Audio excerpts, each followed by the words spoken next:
Mga kababayan, tuloy-tuloy po tayo at meron na naman tayong susunod na hashtag Pala News. Yes. Punta na tayo sa next video.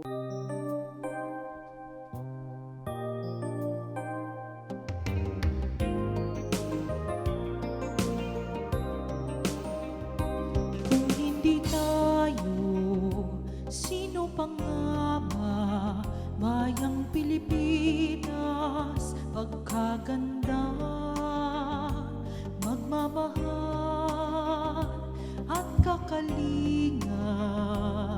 Kailangan may mangunguna katulad mo,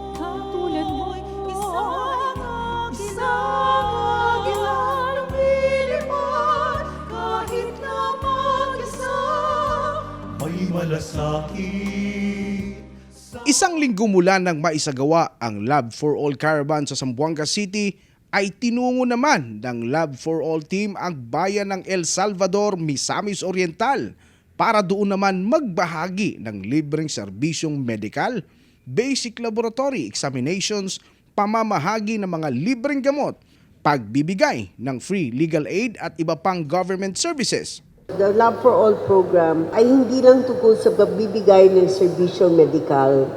It's also about bringing services, government services closer to the people. That's why nandito po ang CHED, nandito yung DA, DILG, DMW, Department of Health, DSWD, PAO for Free Legal Services, PhilHealth, TESTA. Damang-dama nga ang suporta ng Public Attorney's Office sa pangunguna ng ating Hepe PAO Chief Persida Acosta, lalo na at ang pinakalayunin ng proyektong ito ay mailapit ang mga serbisyo ng gobyerno sa maralitang Pilipino, tulad ng free legal assistance ng PAO. Sa ating po mga mahal na gobernador, congressman, mayor, mga kasama sa justice sector, nagkaisa tayong lahat upang suportahan ang Love for All na pinangungunahan po ng ating mahal na Pangulo Bongbong Marcos at siyempre sa pamamagitan ng ating First Lady Liza Marcos. Tayo po ay sama-sama nagkakaisa para salubungin ang isang bagong Pilipinas at tayo po ay nakikipagkaisa para sa kapayapaan, kaunlaran at kaligtasan ng lahat. Love for all. Libreng laboratorio. Love for all. Libreng konsultasyon. Love for all. At libreng gamot para sa lahat. Love, love, love.